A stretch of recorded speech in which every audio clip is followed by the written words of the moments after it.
Contract Deferred, getting paid until the day I die. Money coming in, but not one at bat, not one pitch, and not one strike. Being deferred is where it's at. Deferred.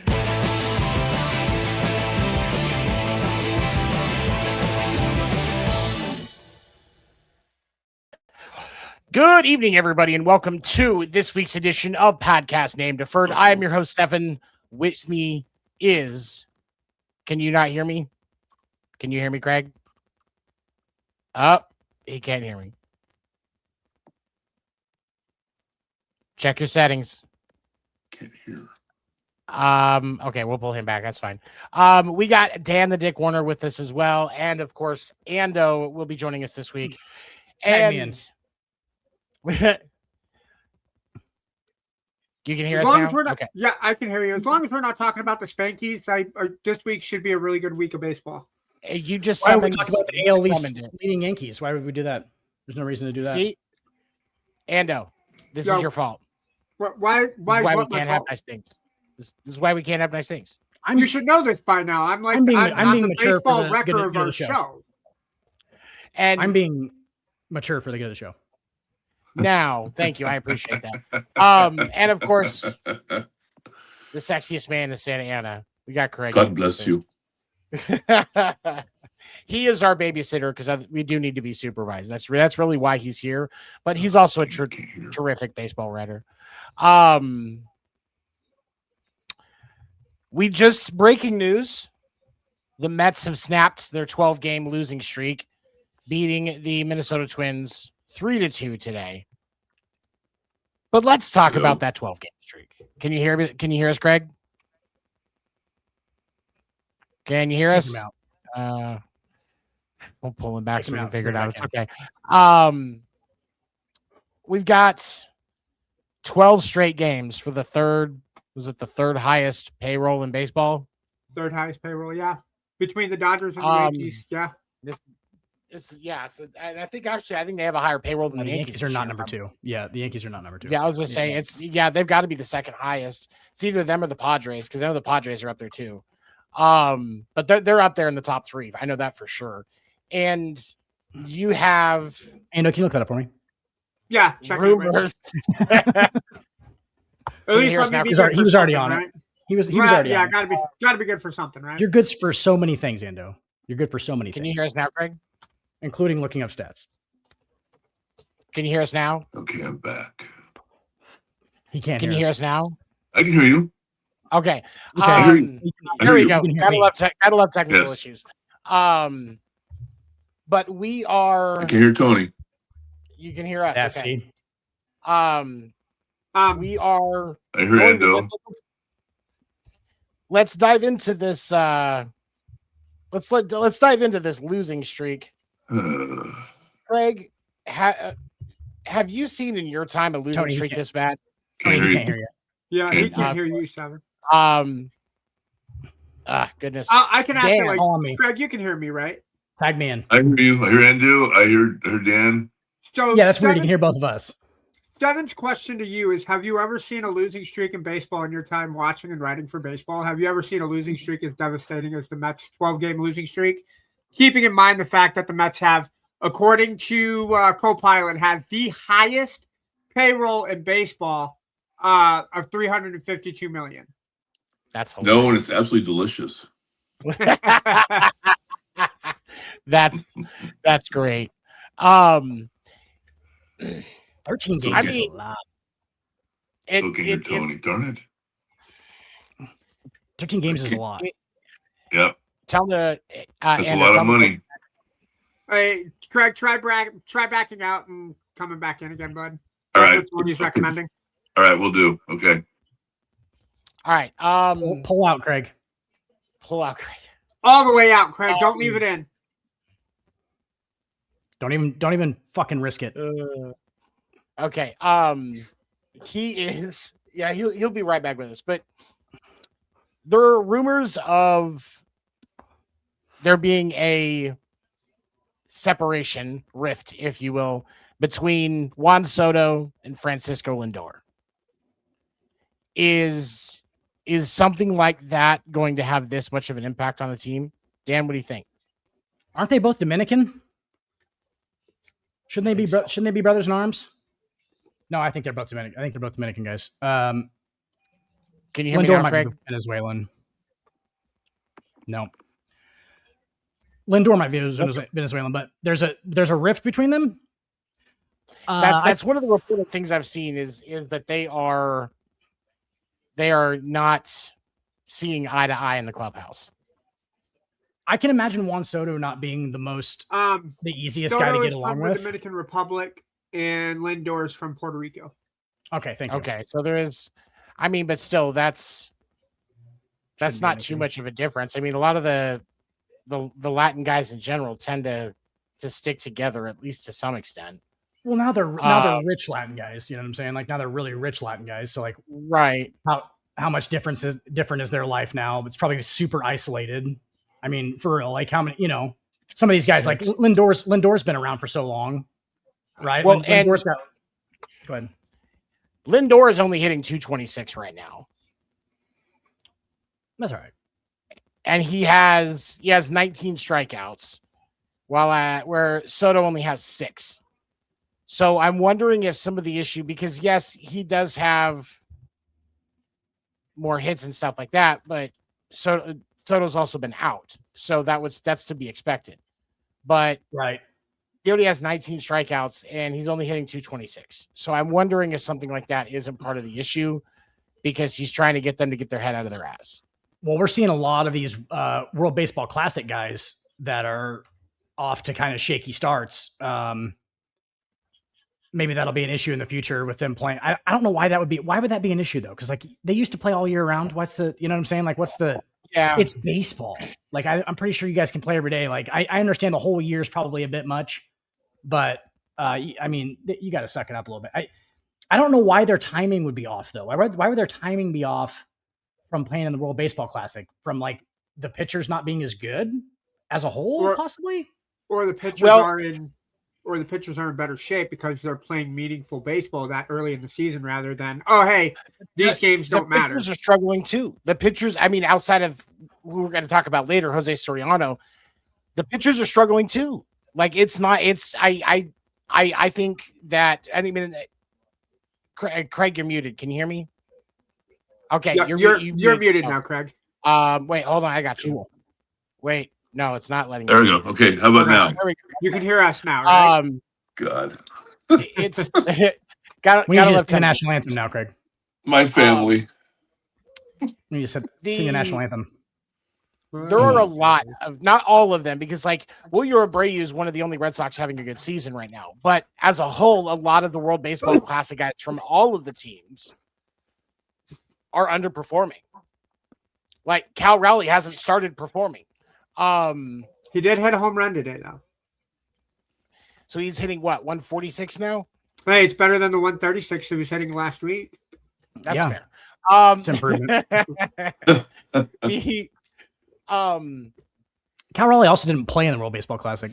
No, he played uh, until he got benched kidding. in the second to last game, but that still counts. Yeah. Yeah. He played the first few games. I think that having to get ramped up early threw some of those guys off. But how many World Baseball Classic players did the Mets have? I don't think they were up there on the list. I don't think there was that many. I think it was like 8. I know the Royals were up there. I know the Red Sox were definitely up there. Mariners the had at Royals least had, like, 5. The Red Sox had, I think, 7. Hold on, there we go. I'm just gonna do this. Yeah, because I know the Mariners were Rowley, Rodriguez, Naylor, Rosarena. Yep. I mean, hell, just look at all the beefs that Cal Raleigh had during the World Baseball Classic. He had more beefs than he had hits. Oh, actually, what I just found out kind of amplified my theory. The Mets had 18 players in the World Baseball Classic. Oh, Jesus. Holy think they were up there. moly! I didn't think that's the they most. need to, so then that bleeds this question. Should and Craig, I'll let you take this first because you haven't been able to hear shit all night. Should the league have a limit per team of how many players in the World Baseball Classic can go? Yes. Yes. What do you guys think? I don't. Is there why though, Craig? Why? Well, I Should think there be a limit? we're seeing the end result of the Classic is the Mets who got such a poor start. That's a lot of players that were used for that Classic. I think they're still trying to catch their breath and get on the track for regular season baseball. I mean, I don't know. That's just I'm not a psychologist or anything, but I mean, shoot, that's pretty telling. Their lousy record, and that's a lot of players.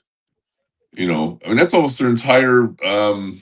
That's Roster. it's almost half their 40-man roster. So That's ridiculous. Listen to this. Okay, so the Mets players that were on the World Baseball Classic rosters, Clay Holmes, Nolan McLean, both of them have struggled to start. Juan Soto and Huáscar Brazoban. I think he's a minor league player. He's a relief pitcher, one of the two. Robert Stock, Ben Simon, Jordan Gebber, Josh Plum. They're all pitchers. Alex Carrillo and Daniel Duarte. So Alex far we Carrillo have is a manager, though, isn't he?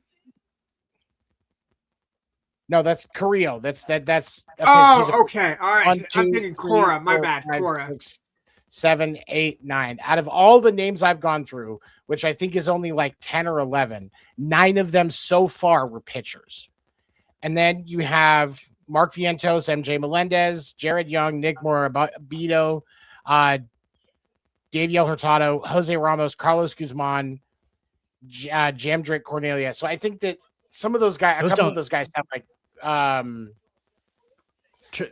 sound like Minor leaguers. Minor leaguers, yeah. So That's some a of lot those of are minor minor leaguers. leaguers. MJ But Melendez there's is a still- pro. Yeah, I think there's what 8, 9 pros in that list. Clay Holmes and Nolan McLean, Soto, and Alvarez Simon and Melendez. Lindor Lindor had to be in the Baseball Classic, right? No, he didn't play in the Baseball Classic. Really? Vientos, Melendez. Polanco played in the World Baseball Classic. I think Jared Young and Jose Ramos, they're on the main roster. Carlos Guzman, I think they had 10 guys that were on the main roster. Well, then in that case, since there's so many minor leaguers, I'm going to use my one of 2 challenges tonight and retract what I just said. Okay, so we had No. 10. Let's say an estimate of around 10 major leaguers, 8 minor leaguers in the Mets system as a whole. So I wonder. I wonder what their minor league system's looking like right now. Like, what the AAA Mets team? What are they doing right now? That's an interesting question. There's a clear correlation, though, regardless of how many there's a clear correlation across the league of guys who play in the World Baseball Classic and then struggle to start, with the possible exception of Juan Soto and Aaron Judge. I mean, Aaron Judge, for his standards, has gotten off to a slow start. And Abreu is really one of the only Red Sox players going, and he was hot in the Classic, and he's maintained it pretty consistently. He's been in and out of the top 5 for batting average all season, and so I think that with the exception of a handful of guys, a very small handful of guys, they've been dragging ass. Does this, Dan, I'll let you have this one next. Does this amplify the thought that the Classic should be in the middle of the season?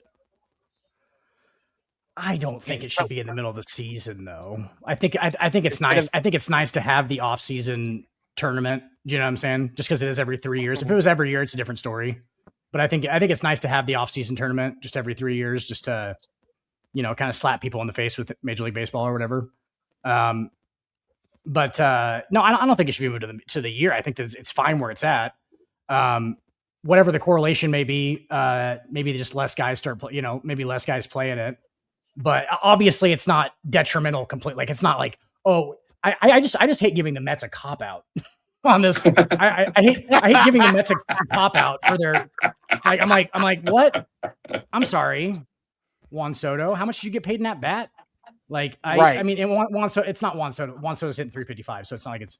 But it's Lindor. I would say if it's anything, it's Lindor. I think Lindor's probably just knee deep and just poon outside of it. You know what I'm saying? Like, he's no longer concentrated on baseball at this point. Like, Lindor is just such a superstar, and he lives in New York. Like, he's probably just established there. He's doing nose nachos with the relief pitchers. You know what I'm saying? Like, they're going out. They're going out on a Saturday. Lindor's buying the drinks. We'll say that. I'm gonna challenge you there, Dan. Yes. I'm writing that one down too. I'm gonna challenge you there, Dan, because if I'm looking at the Mets batting stats right now, Juan Soto is hitting the best out of all the Mets at 353. Yeah. He's That's hitting the best. Yeah, he's hitting 355. Francisco Lindor is only hitting 226. Yeah, that's what he's saying, though. Oh, okay. I agree. That's what he's saying. I must have misheard the name. I think Lindor. I said Juan Soto. Yeah, I gave Juan Soto some shit at the beginning of it, and then I backtracked because I know Juan Soto's hitting 355. Juan Soto's going to be fine because Juan Soto's command of the strike zone is never going to leave. It doesn't matter how many nose nachos or fucking poon he's deep in. His command of the strike zone stays through the poon and through the nose nachos. And then I did take a look at the minor league for the Mets, their team out of Syracuse in AAA ball. They have a better record than the Mets at 12-10. Syracuse is playing better than the Mets. Run differential is -8. So for a team with a win-loss record that they have, it's a little disconcerting. But it's more about pitching than defense than hitting at this point for them. Yeah. So but let's not. They're 12-10, currently second in the International League East standings, but still early in the league. So. Let's not give them a cop out for that then, because the fucking AAA guys are staying in Motel 6s and shit. You know what I'm saying? Like they're reading their stats out of the paper and stuff. Like this is like they got it a little bit worse than those pro guys do. Like Lindor getting there in his Bentley and shit like that. I think they're fine. I just think that Francisco Lindor is going to be fine. He's going to be fine. He's probably playing solid defense. He always does. Like he's going to be fine. I don't think there's. It might just be us thinking that there's a correlation between I don't know, like I'll have to look at the actual statistics of it. I think that there definitely is, but it's just weird. Hopefully they just get their shit together. You know what I'm saying? Like you get paid a lot of money. You concentrate on the season. They'll be all right. This is the second year that Soto's been on the Mets, right? Because he signed that 7-8 year deal last year, right? Yeah. Yep. Why are he signed we now 10 years, $750 million? Why are we just now talking about any beef or discombobulation between the two when we should have seen that last year? I mean, it took me and you a year to hate each other, Endo, on the show. So I hated you right away. I hated you right away. So that was right when Soto got there. He was like, "Fuck you, friend." Yeah, well, up yours, pal. Fuck you, Lindor. I'll screw you over with my $760 million. Yeah. Lindor has one error on the season in hold on, what is it? A bunch of opportunities. I think this season, he's played in all 24 games. So one error in 24 games. Yeah, he's still playing solid defense. He's doing what he needs to do. Tony, I don't trust a black guy with blonde hair. I don't know what it is. I doubt that it's naturally blonde. You don't think it's naturally blonde? He's not a black ginger. No, he's not a black ginger. No. It's like when you run into a Latina chick that's got dyed blonde hair. Like she may look pretty, but there is no way in hell that shit is natural. And I used to see that all the time when I lived down in Phoenix. I'm sure Craig still sees it all the time. Like I don't know why, but that's the thing. A Latino chick with blonde hair can run into me anytime. And Dan, I thought you said you were being mature for this show, Dan. Poppy. My poppy. It's Okay, great. It's so it's here's going the next well so question. far. Ando, a quick answer. I want to get your. I'm going to ask this to everybody. Do the Mets make the playoffs? What's your prediction if you had to guess? Oh God, no, not this right there. Not with this tough. First off, we're going to talk about the NL Central later, but you have 5 teams in the NL Central with winning records at this point. Now, granted, I don't think that's going to be sustainable the entire season. But my early indications say no. I'm not going to say that it's specifically Lindor and Juan Soto, but there's friction and beef in that clubhouse, and you're not going to make it to the playoffs when you got beef like that. Dan? No, I don't think they do. What's Ando, look it up for me real quick. What's 13 divided by 162? What percentage of their season did they just lose every spot of? Like, that's a pretty significant chunk. I think it's like 8%. 9%, something like that. Yeah. So like that's a whole big old chunk that they just threw down the shitter. 12.4. Even worse. They just lost 12.4% of their season. Well, hold on, because that's 162 divided by 13 because they were on the 12-game losing streak. So it'd be 162 divided by 12 brings it to that's just 13.5%.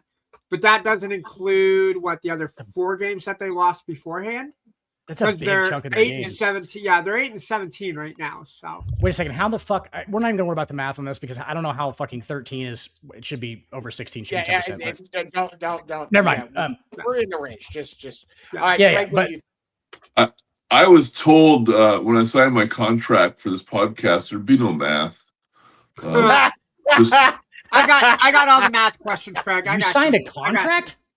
oh yeah. Yeah, Craig gets paid for this, man. He gets paid. He gets paid in hot bags and bottles of sand.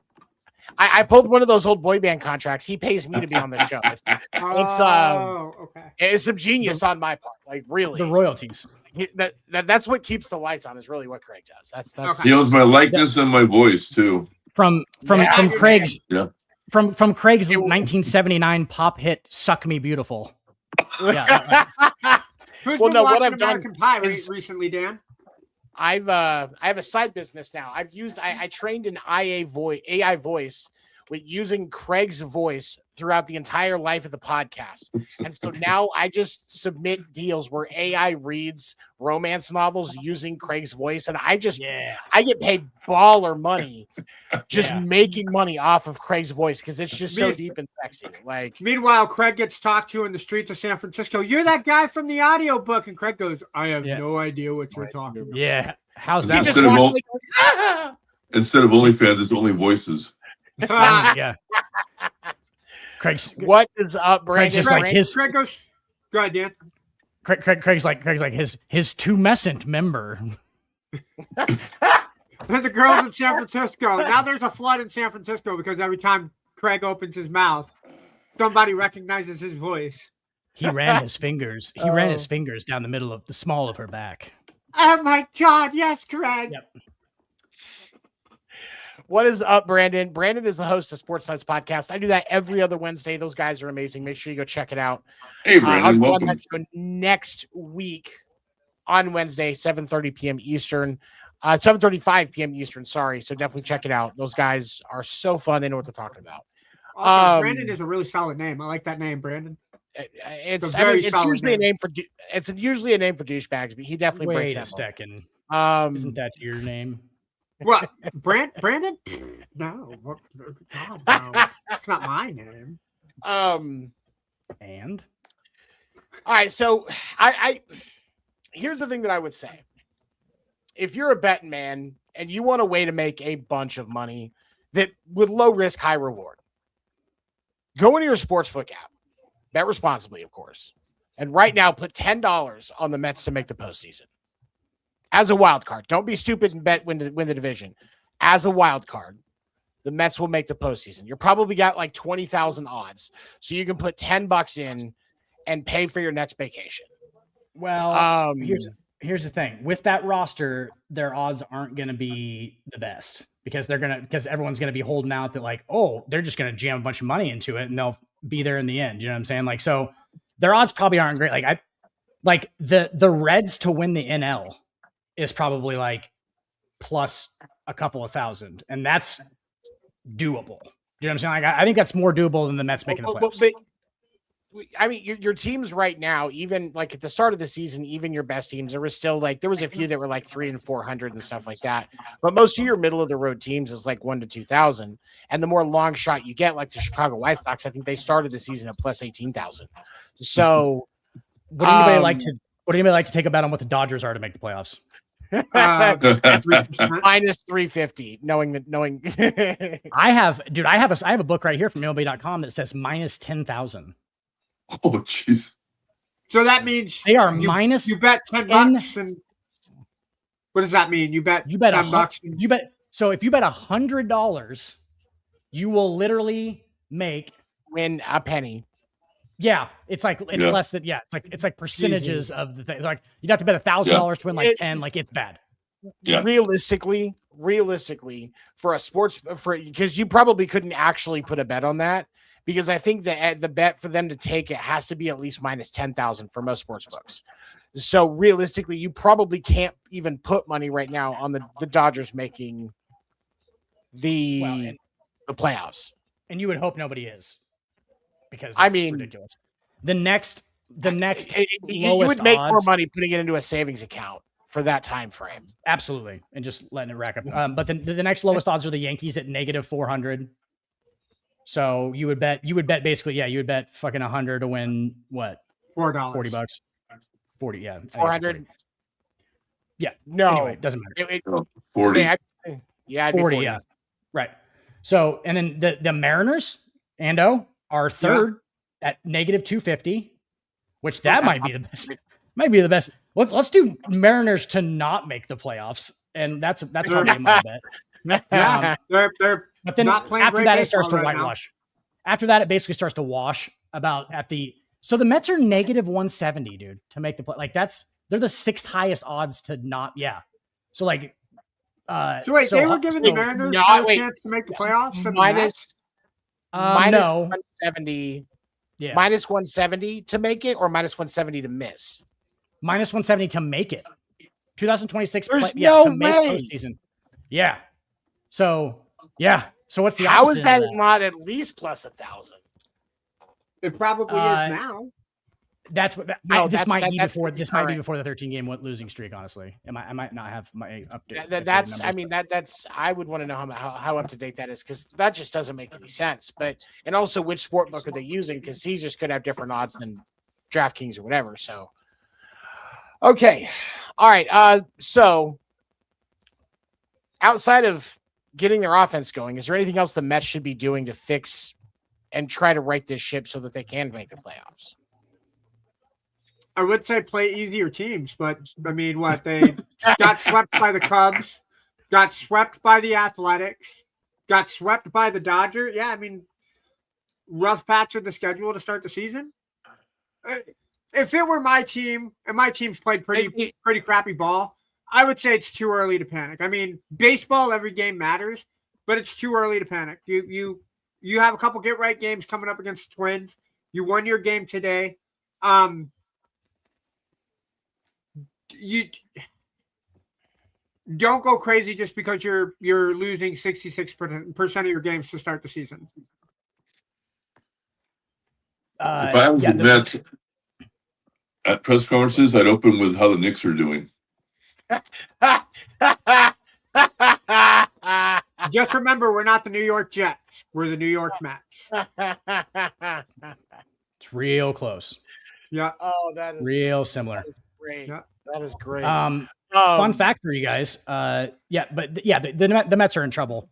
But on these playoff odds, just a real quick one. The Colorado Rockies currently have a 0% chance to make the playoffs. we are 30 games into the season, and it literally has them at 0.0 to make the playoffs. And they have a better record than the Mets. They're only, I was going to say they're only 7.5 back, but they have the Dodgers in the division, obviously. And the Padres. And the Diamondbacks. And the Giants. And even the Giants. Yeah. Who beat them like a drum all the time. Yep. Do you know the Yankees have been beating the shit out of the Royals too? I don't know if that's a thing. Like Like they just been beating the Royals like a drum. Like we get free wins off the Royals every year. The Royals, and it doesn't help that the Royals this year are underperforming in a way that I did not expect. Like there is some decent talent on that roster, and their record does not reflect where they should be. I mean, you are who your record says you are, but they should be better. Can I hot take it right now, Tony? All right. Just on a Royals thing. I would rather have not O'Neal Cruz. I'd rather have Ellie De La Cruz as my shortstop than Bobby Witt Jr. Oh, that is a hot take. I would take Witt. Honestly, I don't know.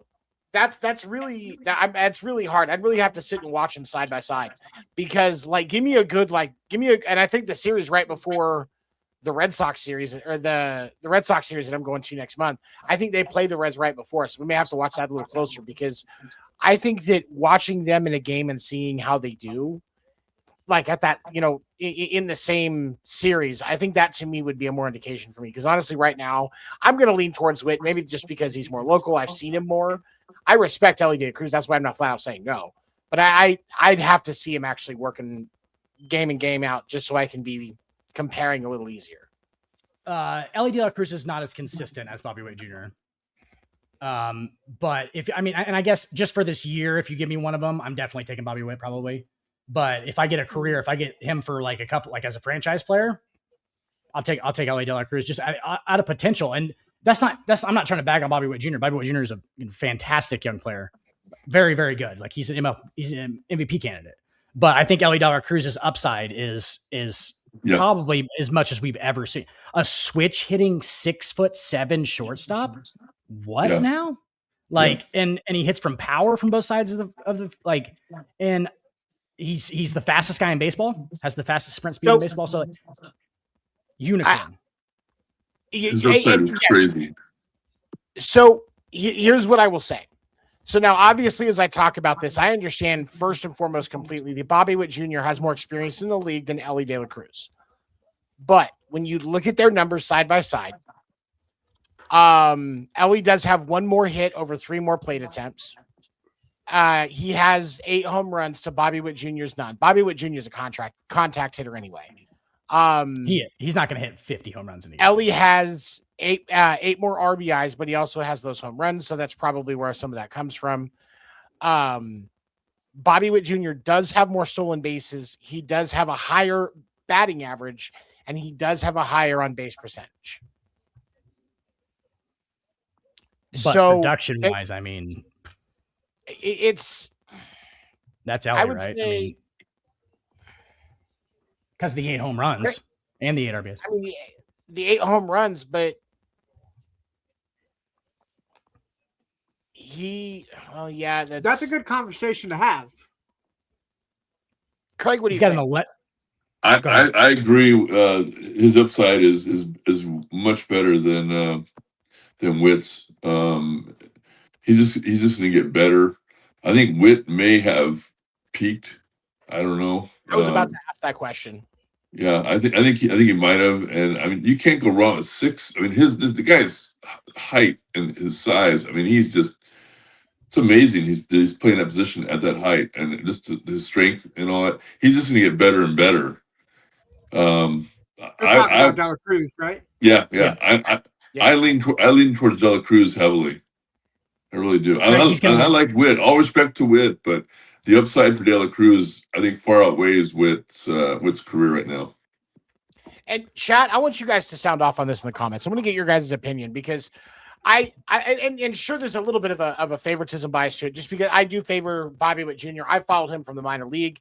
I think he's a tremendous athlete, and I don't get to watch Ellie De La Cruz as much. So I'm definitely interested. For those of you that are in the chat, if you're listening after, send me a message on the Facebook page. I'll do a video about it in a couple days. I definitely lean towards Bobby Witt Jr. Just because of the longevity that I followed him. But the talent of Ellie De La Cruz is unfucking deniable. Looking at their stats side by side, the first thing that I kind of went to was how old are they, to kind of see how much more of a peak they got. Bobby Witt's 25. Dela Cruz is only 24. So there's not an age difference between the two. Bobby Witt just got called up. Brad. Bobby Witt Jr.'s been in the majors for 5 seasons now. 5 years, because his first season was 2022. Dela Cruz's was 2023. So he's got right, and so he's not, and that's kind of my point. Is I think Bobby should be hitting his peak right about now. You want him to hit it at about this point, and you want to see it at its true level for about 6 to 7 seasons. Like that's the ideal window. But realistically, if you can get 5, you're happy. And then very slowly peters down for the next 5 to 10. Yeah. Shortstops, you get usually about 15 years out of them if they're a good long one. Like I think that's Jeter. the kind of career that Pedroia has. I think that's what Jeter had. Pedroia has that if he didn't get injured by fucking that dirty slide. Yeah.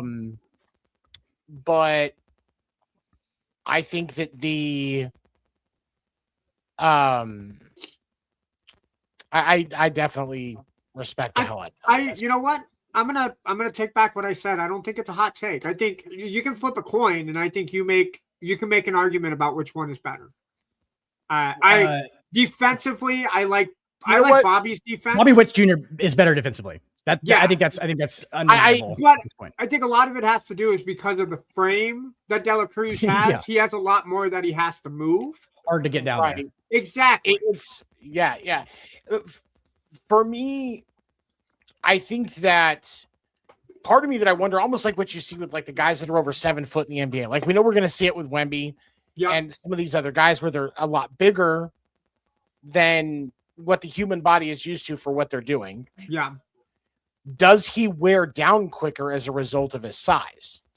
Do we see a shorter career from Ellie De La Cruz? Like everything else all equal, same equal amount of health and everything like that. Do we see a shorter career from Ellie versus what we're going to get out of Bobby? Probably not. Probably not though, because agree, he's just tall. He's listed at 6'6", 200 pounds. So like, they're both the same. tall They're and both the skinny. same weight.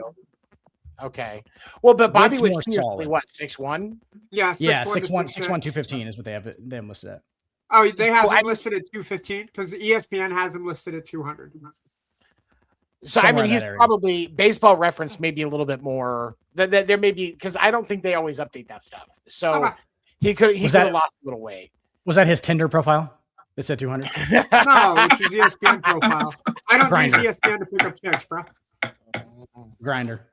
Yeah. I just thought they threw it in there. Just if ESPN had a dating service, it would be 5,000 dudes to every one chick. She'd create an account and her inbox would immediately get flooded with 1,000 dick pics. There would be guys on the other side of the world sending them over. It's just Diana Rossini. Just Diana Rossini on a live webcam. Enjoy Taylor. On a live webcam. Yeah. Joy's probably too classy to do any webcam stuff, let's be honest. Oh my God. I would subscribe to that OnlyFans. Yes, I would. Dude, hey, can I just real quick before we move on from Joy Taylor, just real fast, can I say something? I feel like she's cunty. I'm not. As I feel a like person, she's a little cunty. Yeah. Oh, yeah. I can see that. Okay, just everyone's agreeing with that. Yeah, I think it's like off camera, I don't think she we would looks like the her. type. Like off camera, she looks like the type of person who would look at 7 and be like, "Fuck no, get out of here." Dude, for And real, then the yeah, bro. camera's Tell me to and go then fuck myself for real. Yeah. If I try to hit on her, And or then, something like, and for then real, as soon like as the that, camera's I can rolling, do. all right, guys, let's give it up for 7. Great sports analysis. Great podcast for 7. Let's give it up for 7. But here's the thing: like, if she were to just like berate me with hate, like, I probably wouldn't even be mad about it. I'd just think about it later. 6 to midnight. Yeah, 100%. But no, like, be nice to me, Joy. She's. I definitely like to get slapped around a little bit. I could definitely see that, but she's not bad on camera. So like, it's I respect the talent. She does understand how to talk about these things, and that's I can respect the hell out of that. But off camera, she definitely the vibes are a little like she would just look at me and go ew. But a lot of women have looked at me and said ew, so it is what it is. All right. So let's let's kind of mosey on. Talk a little bit about the Phillies losing streak and No, that's a very disappointing conversation. The Phillies are now 8 in a row. They are the new biggest streak. Martha, we need you. Up until today when they lost to the Cubs 7-2. No, 8 is including that. Guys, Oh, please don't tell me the Yankees score. lose. Oh, okay. I thought you meant winning streak. I was like, oh no, Go. man. Dan, go fuck yourself. No, for real. I didn't. I honestly haven't watched the game yet, so please don't tell me. But did they win? Did they beat the Red Sox? No, They did. no, they did not. Oh, it is.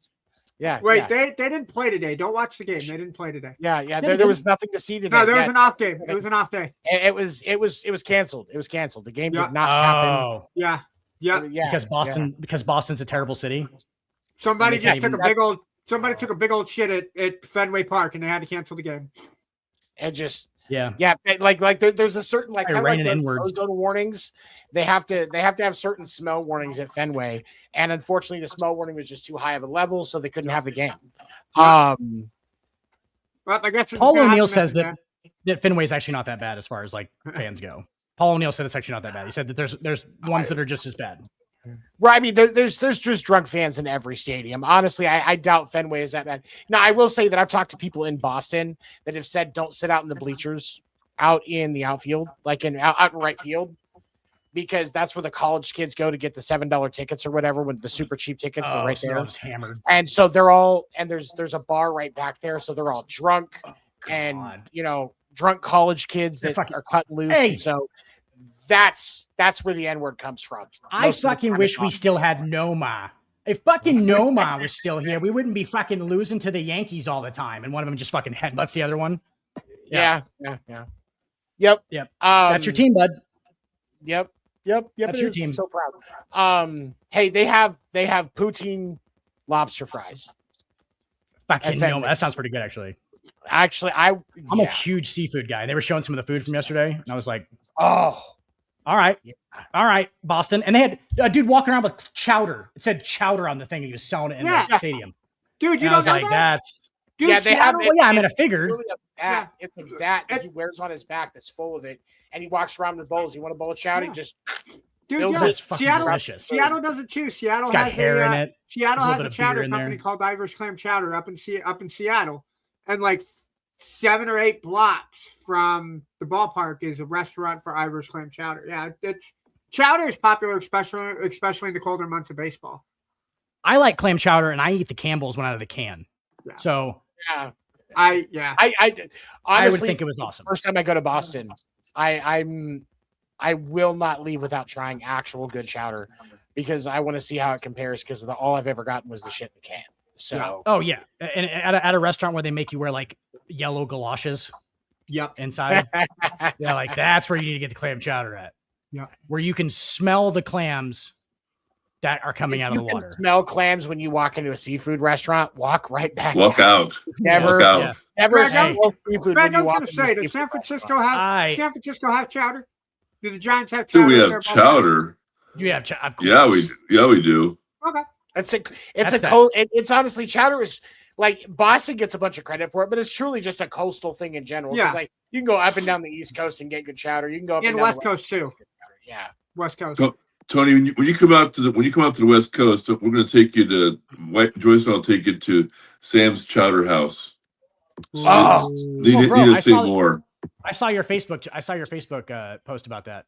You did. Yeah, that's legit. Yeah. It's I legit. bet it looks really good. It looked really good. When we were in California, when Amber and I went to California, we almost ended up going to Bubba Gump's on the pier, but it was like an hour wait. And I was like, I want to eat. I want to go home. I want to smoke a little bit on the beach, and then I want to go back to my hotel and bang my wife. So I was like, we're not waiting that long. And we ended up hitting a little cafe that was on the boardwalk there over by Venice, and that was a much better choice. It's a Because good that thing you shit- saved I some went- time banging your wife. That sounds so romantic. I went to the Like, I Hard Rock. didn't say that out loud, but that was like in my head. I'm like, I'm not waiting that long. And Craig, Martha got the fucking best 100 seconds that she's ever. You are giving It me was- it might be like a combination of all 3 rounds. Might have been Yeah. might have been total. That's foreplay and everything is 100 seconds. Oh, God. Hey, but that I 100, actually heard. That 100 Like- seconds got him in the playing game, okay? He got to play in the God. middle. He got to play in the middle because of that 100 seconds. Just saying. Bro, I mean, my that's God. like apparently not to get too far off subject, but apparently that's the average for men to last is 2.5 minutes, which is more than 100 seconds. But it's swear to God, Really? 150. It's 150 seconds is all it is. 2.5 to Wow, 3 minutes that's is sad. average. That's 3 sad. minutes is only 180 seconds. That's 2.5 sad. to 3 minutes. I've even kicked it in a third gear at that point. Like, So I think they're talking just intercourse to completion. Right. I know. So we're I know. not That's talking about all I'm everything that trying goes to do. involved, but like still, that's bad. It's not great. I can do more than that That's- with my little Vienna sausage. I mean- you guys need to step it up, That's I mean, sad. dead puppies. No, I'm just kidding. right? Yeah. Um, Got it. we got to step it up, fellas. We got to be better for these women. They deserve better. All right. And then the Braves have also continued like 8-2 in their last 10. Like, just really quick, I'm pretty sure they have the best record in baseball right now. They do.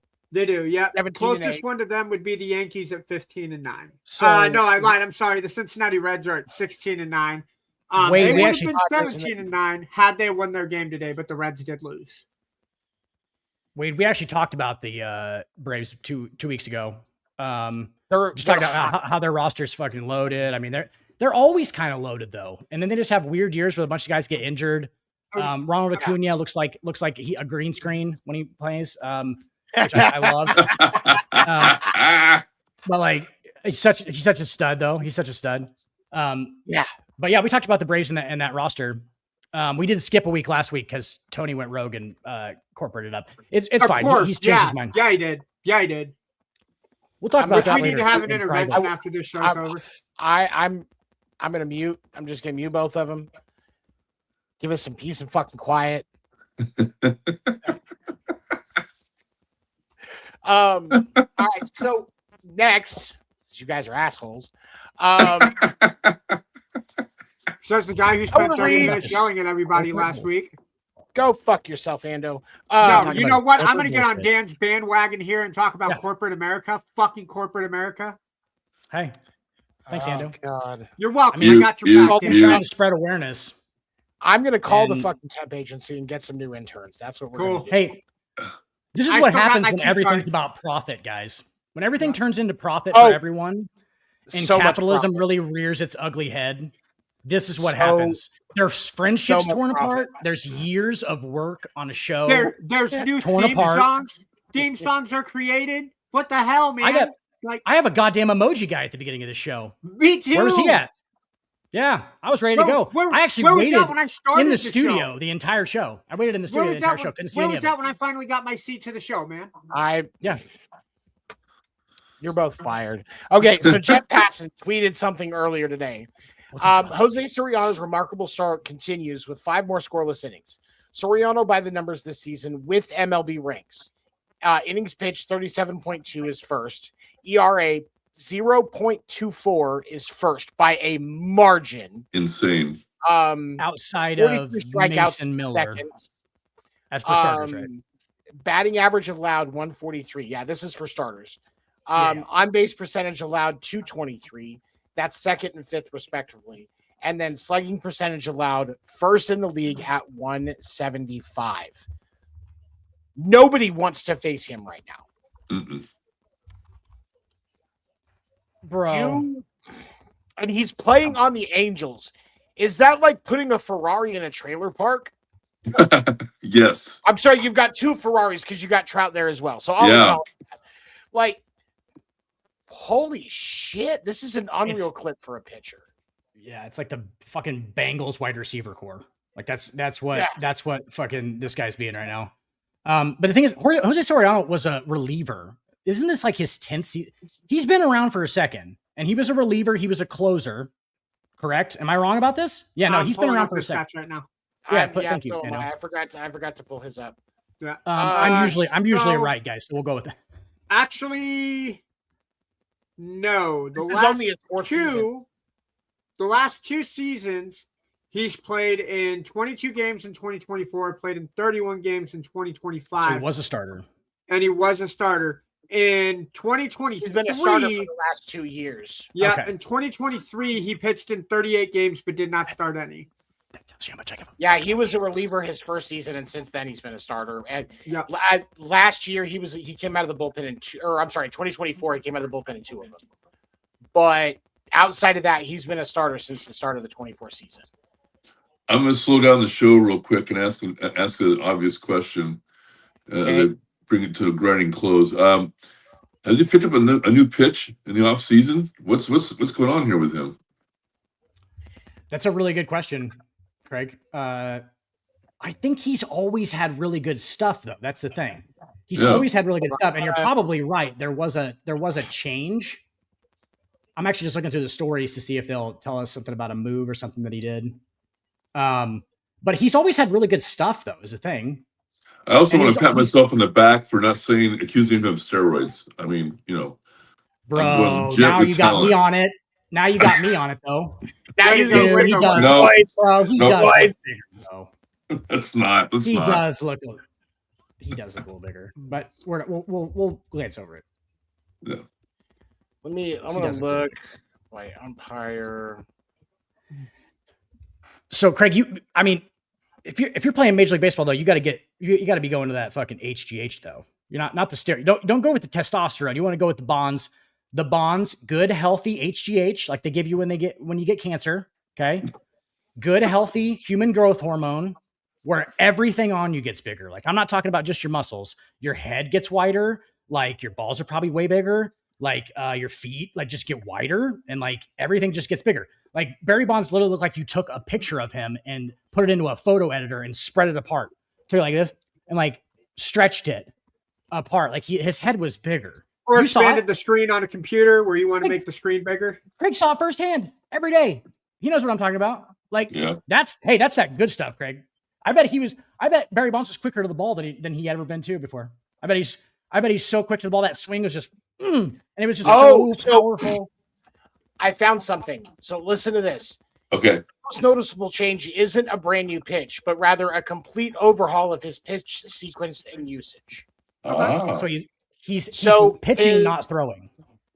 Right. So yeah, it's like he's using a lot more fastballs. He has reduced the amount of sinkers he uses. And he's using a more vertical attack, like throwing the four-seamer up, the curveball splitter down, and creating a much more of a vertical tunnel, making it harder for hitters to sit on the low sinker. So excellent. So he got coached. He's just coached this offseason. That's coaching. That's coaching. That's learning how to pitch instead of just being a ball thrower. And pardon us while we get into some real nerdy shit real fast. Okay. Jose Soriano has a great fucking fastball, 98, 99. Okay. That's not enough anymore. It's not enough. You have to have a nasty second pitch, and then you have to be able to go to something kind of like to throw them off in the middle there, which is usually a changeup for most guys, right? Yeah. But Jose Soriano's fastball has always been nasty, and he's just figuring out how to pitch. He doesn't just throw anymore. He's locating better, yeah. Bro, this is a bad comparison, Tony, but you know what I'm talking about. MLB 9 innings, the video game, okay? I will pitch on MLB 9 innings and use slider and stuff like that because I'm literally trying to learn how to pitch. Like, I'm like trying to learn it. And I think the game is pretty responsive to it. Like, if I throw a bad pitch, they hit it or whatever, right? And I'm like, I'm trying to learn how to pitch. Dude, that is the hardest. It's so hard, dude. It's so hard. Like, I don't know where to go. Yeah, that's how Craig and I met, was through the MLB 9 innings. Yep. Oh, that's awesome. Craig, so I can literally be on MLB 9 innings and I can locate the pitch wherever I want to fucking locate the pitch, essentially, right? Most of the time. And that on command, and I still can't pitch. I can put my pitchers throw 106 mile an hour fastballs, four seamers, not a joke, 106 miles an hour. And I can't not give up a hit on the game. And my fucking pitchers are ridiculous. And that's how hard pitching is. Yep. Right. My ace is Altiante, and probably the worst pitcher. Dude, you got lucky and pulled that fucking legend card of your actual team. Craig, did you see that? He pulls a fucking legend card of his own actual team, which is nice. Madness. Yeah. Madness. You have to play that for that has to be like a long time. Like, I feel like not a long time, but like that's lucky. I pulled the signature Marischal card. So I had a legend Marischal, and the signature one replaces the legend in my little rotation.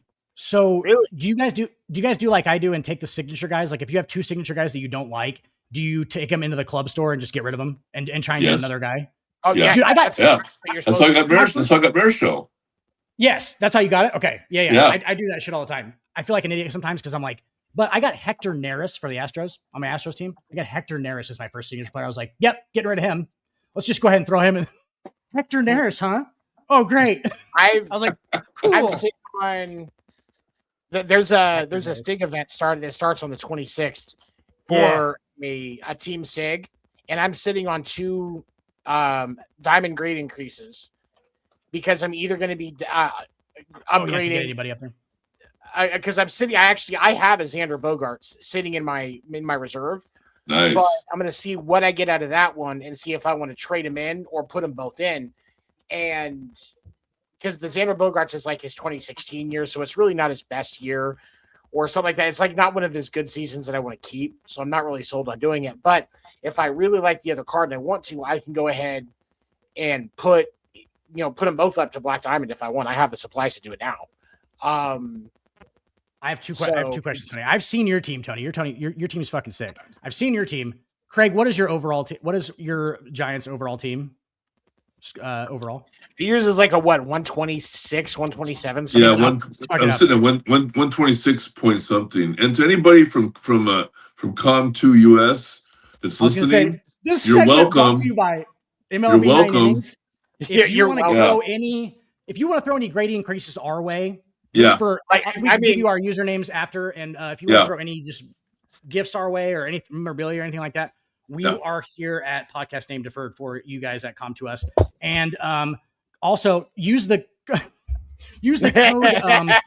code Podcast Name Deferred. Oh no, I'm just kidding. PND, keep it short and sweet. Code PND. It'll be PND PND. 2026 for Hashtag one PND free for, normal pack. That's all it's going to be is just one real. We need to cut this now, and I'm gonna send it to fucking. There's a Com2 US Facebook page. And I'm gonna send it to them, and bro, we're actually they're gonna start sending us grade increases. Like, what? And I have about 10 points on my team in the last week. They just give me whoever I want. I just ask for them, and they just give it to it. Like I just keep talking about them. I guess I don't know. So It's a bunch of Japanese guys. They don't know who we are. They have a stream that they're like that's from them that a guy hosts on Monday nights, or if like you watch it, you can get codes for packs and shit. But he tells them what players to send him for what he's going to cover that week. So he has this stacked team because they're giving him exactly what he wants. Like he can literally say, "Hey, give me this Black Diamond Sig Ronald Acuna Jr. from 3 years ago that was elite." So I can show that in the lineup stuff that I want to do because it's literally their podcast. So they're, letting him show what he wants to show. They can just make them. They're coding them into his game. Like they're just making them out of nowhere. That's fantastic. What a dick. Man. Yeah, like seriously. Endo, if you don't know, start playing MLB 9 Innings. It's fucking ridiculous. Okay. It's really good. It's like a card. It's like a card game and it's a baseball game. It's fantastic. No, I play WWE Super Cards. That's my card game. So you know what I'm talking about. It's basically like that, but like I used to play NBA Super Cards, and then they shut the game down, so I just went to WWE because it's by 2K. I played that too. Endo? You play what? I played the WWE 2 also. Oh yeah! Way to go, Craig! Woo. I'm bringing pain. Yeah. Exclamation point 3 times. That's me. Here, wait, what is it? Bringing pain! Exclamation point 3 times. Okay, hold on. I gotta find you now, sir. Man, that shocks me. I didn't peg you for a wrestling fan, Craig. I thought you stayed more in reality. No, I didn't. I'm kidding. I like wrestling too. It's fine. Because next week we're going to cover the Oprah show, I guess, or something. You know what I'm saying? Like, next week we're going to cover this episode of Lonely Island or Survivor Island or something like that. Our feelings. Love Island. Love Island is going to be our next one. There you go. Greased up steroids, guys. Oh, we're going to do a watch. Are you on the team Final Bosses? Who, Craig? Craig, are you on the team called Final Bosses?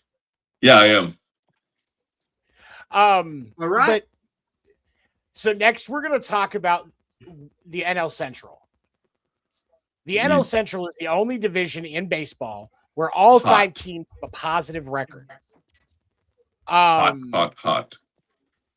The Cubs are on an 8-game winning streak, by the way, including today. They're actually 9-1 in their last 10. So the Cubs have definitely moved back up in the right direction.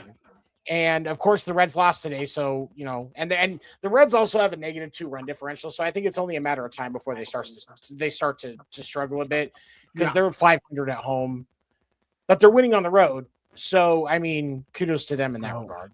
Dude, is it bad that I think the NL Central is super boring? I don't. I think that's how it ends. Baseball to me is not. Yeah. It is though. It's good baseball. Like if you just watch it, like I feel like I'm being an asshole. I'm like, the NL Central sucks because they like play small ball and shit. Like I don't think they do that. I just haven't watched it enough. It's my fault. But like, maybe you don't expect because I think it's more. It's not impossible to think that a division could be this dominant to start the season, but you would expect it to be like the AL East, the AL West, the NL East, the AL East, the NL East or West. Like you would expect it to be one of those three divisions where all the teams are positive. Every team has their foot on the gas. Like that's what you would expect as a baseball fan. But no, it's the NL Central. So you've got teams like the Pirates that still have a positive record. The Brewers still have a positive record despite giving away some of their better young players in the offseason. Right. How long? Okay. I'm with you there, Tony. Shut the fuck up. Shush your mouth. Shut your fucking mouth. But like with the AL Central, you got the Reds are 16-9, the Cubs are 15-9, the Cardinals are 14-10, the Pirates and the Brewers are both 13-10. Pirates are 14-10 after their win today. Okay, 14-10 after their win today. Tony, do you know who I originally almost said over the Ellie De La Cruz thing about Bobby Witt? Do you know who I almost said? You just said the Pirates. I almost said O'Neal Cruz. I almost said I would take O'Neal Cruz over Bobby Witt, and then I realized that O'Neal Cruz plays shortstop anymore. O'Neal Cruz, when he played shortstop, I was going to go that far. That was going to be I would definitely take Bobby Witt over him. That's all I would take. He's so bad. He's so that bad. Is a hot take, yes. Yeah, that's a hot take. But Ellie De La Cruz is probably not. But yes, that's originally what I was going to say, and that's why it wasn't the hottest take as you thought it was. Yeah, because I was going to say O'Neal Cruz is a little bit. He's a little spacey. Yeah, no, but after I did my research, I really don't think it's a hot take. I think that's like you see the talent in the even I would say it's like choosing between Joe Burrow and Justin Herbert about which quarterback you would take if you had. No, that's not fair because that's very clearly Joe Burrow. Well, even if you give Justin Herbert the same weapon, it's not. Yeah, Justin Herbert can stay healthy though. Justin Herbert's Bobby Witt in this situation, right? No. I think Justin Herbert's Bobby Witt, and I think that Joe Burrow would be Ellie De La Cruz for sure. There's no more talented guy. No, because I would say the talent level of Ellie De La Cruz and Bobby Witt Jr. is pretty equal when it balances out with hitting and fielding comparatively. Like I would say Ellie's probably a slightly better hitter, and Bobby Witt is definitely better on defense. Yeah. So, but when you actually get Joe Burrow into the playoffs, he wins games. Yeah. Justin Herbert in the playoffs, you know he's going to lose. You just don't know when. Yeah. And so I don't think it's in the wild card. It's in the wild card. You know he's going to lose in the wild card. I feel like we're taking this a little bit into a different realm of like skill though, right? Because we're talking about clutch. We're talking about I'm talking kind of about the screws here as far as like what we want in a baseball player. Do you know what I'm saying? Like what you want in a shortstop on an everyday basis, regardless of what they've done in the playoffs. Because we don't know anything about Bobby Witt or Ellie De La Cruz in the playoffs because they haven't had enough time to even really do it. Like 24 and 25, right? Okay. We don't know anything about them in the playoffs like that. You're taking it to a different realm that I don't think it needs to go to because we have no playoff proof for either one of them, essentially, correct? Well, I'm just talking about like who you would want as your starting. I think they're two of the top three shortstops in baseball. I would agree. Absolutely. Yes. I absolutely agree with that. I feel like I might be missing a shortstop probably, but you know what I'm saying? 4 or 5. Top 4. I would say they're no, honestly, I would say they're 2 of the top 3 shortstops in baseball. Yes. That is, I think, very, very fair. Wait, Jose Caballero. Hang on, Tony. Jose Caballero is a top 5 short. I'm just kidding. No. I was going to say, when did Adam Sandler fucking come into this? That sounds like a name Adam Sandler would make up in like a movie that he makes. Jose Caballero is our shortstop. Is he a Boston Red Sox shortstop? I'm sorry, 7. No, he's not. No, that's Okay. not. Yankees. He's a Yankee, and then Volpe is too. Okay. Fuck Volpe. Yeah. Volpe's on his way back. He just fuck had a rehab Volpe start. for sure. Get him out of New. I don't like Volpe at all. Yeah, I want him back on your roster. I need him as your starting everyday You need shortstop. him. You need him to be striking out. You need him to be taking fucking Garrett Whitlock strikeout. You need him to be whiffing at everything, dude. He's so like I don't mean to touch the other guy. He almost won Rookie of the Year. Like, dude, he was like the first Yankees and then rookie to he's go been dog shit since. Oh my god! It's like, what are we swinging at? And like, dude, it looks like my swing when I was in Little League. Like he drops the bat down. Like it's like a whole like drop the bat and then come through. And I'm like, dude, that's gonna be you're late on everything. Like he just doesn't change it. And he doesn't change. Yeah, and he just strikes out all the time. Bat plane's on with the ball. The bat, the plane of the bat is all the way through the strike zone, and he still would miss the ball. And I'm like, what in the fuck is going on? Because he's so late on it. He's so late on everything. It was already in the fucking catcher mitt. Like that, it's bad. Sorry, I didn't mean to talk shit on Anthony Volpe there. I got a little passionate. I'm sorry, I got a little passionate. You're right. I get passionate about my Yankees, Ando. So, if we had to make a prediction right now, Frank, I'll let you go first. Who are you taking to win the NL Central right now? Oh boy, I like the Cubs. Dan? They're young. Such a roulette question he asked us, Craig. Like, oh, which one of these fucking teams that all have the same record is going to win? Oh, they're going to beat the shit out of each other all year, and then they're all going to have the same record at the end. It's going to be like they're all going to be like 88 and 84. Like they're like the one that wins will be like 89 and 83, and we'll be like, oh, this is great. Thanks, guys, for all the great baseball that you showed me. 89 and 73. Beat the shit out of, like nobody could separate themselves at all. They all just beat the shit out of each other. And, did you just correct my math? And did I do the math? I did because if you go 89 and 73, you're 172. So you need to be. It'd be like 83 and 79. So 83 and 79. Okay. Yes, mathematician. That's what I said, Craig. No, I got your math right here. Yep. So 83 and 79. Is 4 games over 500. Yep. Correct. Yep. Okay. I'm with Craig. I like the Cubs. I'm a closet fan of the Cubs. I really want the Cubs to make it to the playoffs every year. I don't know why. My heart kind of says Pittsburgh, I think, will make a surprise appearance in the playoffs. I think it'll be between one of those two teams at the end of the season. I think if you got the best pitcher in baseball or one of the top 3 pitchers in baseball, you have a chance to make the playoffs. I wish that was the case with Felix Hernandez in Seattle in the entire 2010s. But, the Pittsburgh Pirates run their organization better than the fucking Seattle Mariners. So, no, they don't. What was Felix Hernandez the king of? Strikeouts. King K's court. King Felix's K's. Come on. Yeah. We're the kings of not making it to the World Series. But let's see. Red Sox have won a World Series. Giants have won a World Series. Yankees have won 27 World Series. Fuck you all. Andy, I like where you went with it before that, though. You said Pittsburgh winning the NL Central.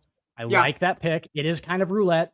All right. But if I have to take somebody, I'm going with Suggs. I'm going with Ando. And I'm going Pirates not even because of Paul Skeens, by the way. Everyone's going to be Paul Skeens. They have a guy named Bubba Chandler who throws like 104 miles an hour. Dude, he's so nasty too. Like they have another starter who's he's got to get. So, and then you have O'Neal Cruz, who I almost picked over Bobby Witt. But he you also have the Connor kid who's just coming up. Connor Griffin.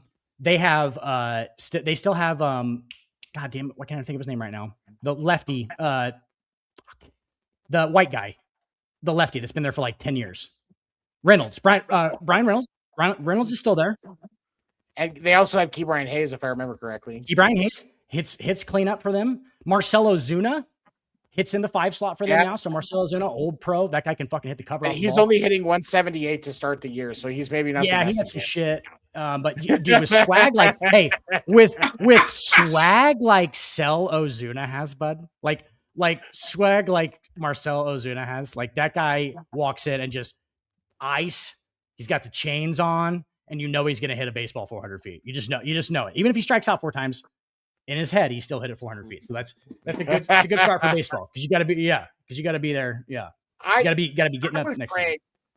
I'm with Craig. I like the Cubs. You're a PCA that fan, though. roster was built. I am a PCA fan, but I like. There's a lot of players on that team I like though, because like I'm a PCA fan. I'm a Nico Horner fan. I think he's definitely one of the top 5 shortstops in the league. I'll switch it on you, Tony. Ono Cruz. I'll take Ono Cruz over PCA right now as a center fielder. You are out of your fucking mind. Nope. All right, that's it. If I get him for 5 years, I'm instituting drug tests, bro. Hey, Ando. This guy over here in the corner 3 years ago said on a podcast, I'm not joking, this is a real quote, maybe the Yankees should think about benching Aaron Judge. He said it on it, and he meant it. I was looking into his, and he meant it. Yeah.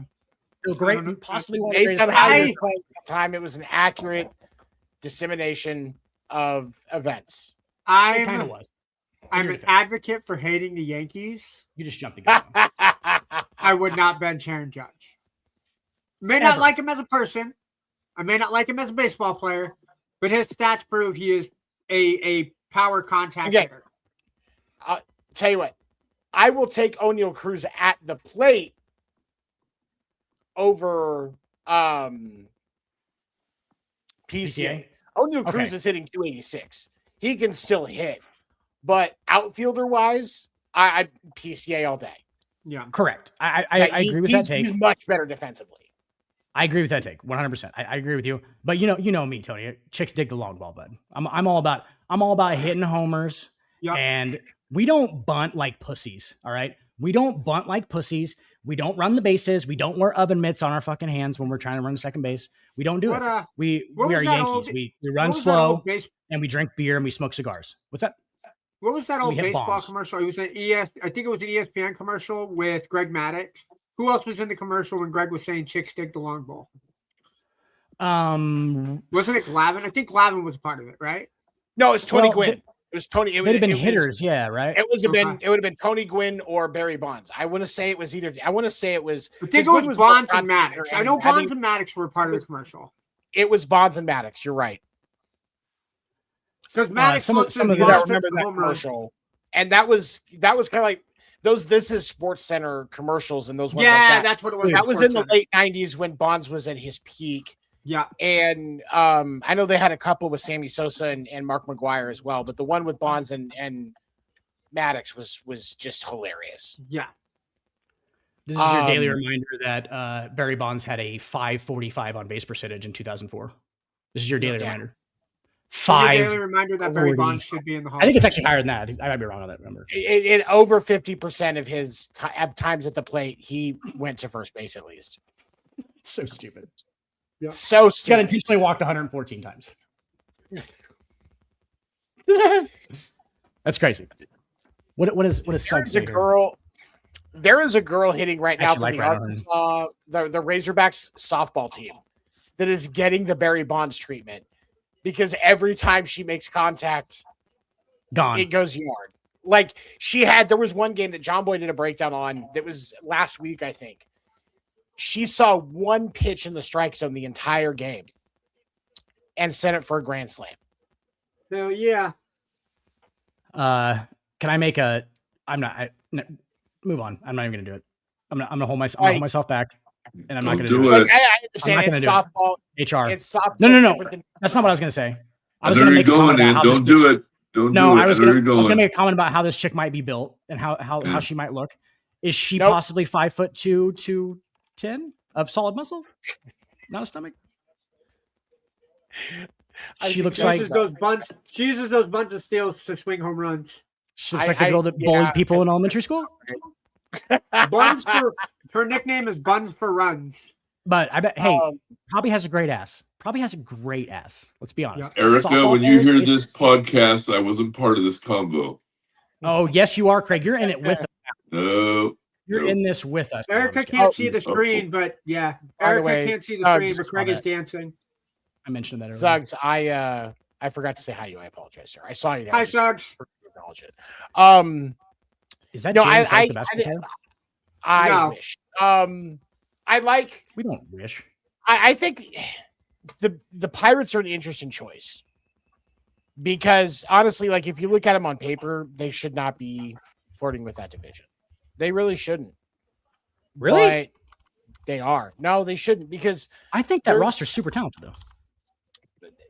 that's a roster full of just guys, honestly. Like with the exception Paulskin's of just guys? with very limited exception, and like some of them, they're decent at the plate, but they're just a guy defensively, or like you've got Paul Skeens who's great as a starter, but can't ever get any fucking run support. Yeah. Like there's a lot of these players that have butts next to the explanation for them, and I think that if you have a whole lot of butts, what you end up with is a bunch of shit. Yep. And so Go ahead. that's when you look at that over 162, that's what ends up happening.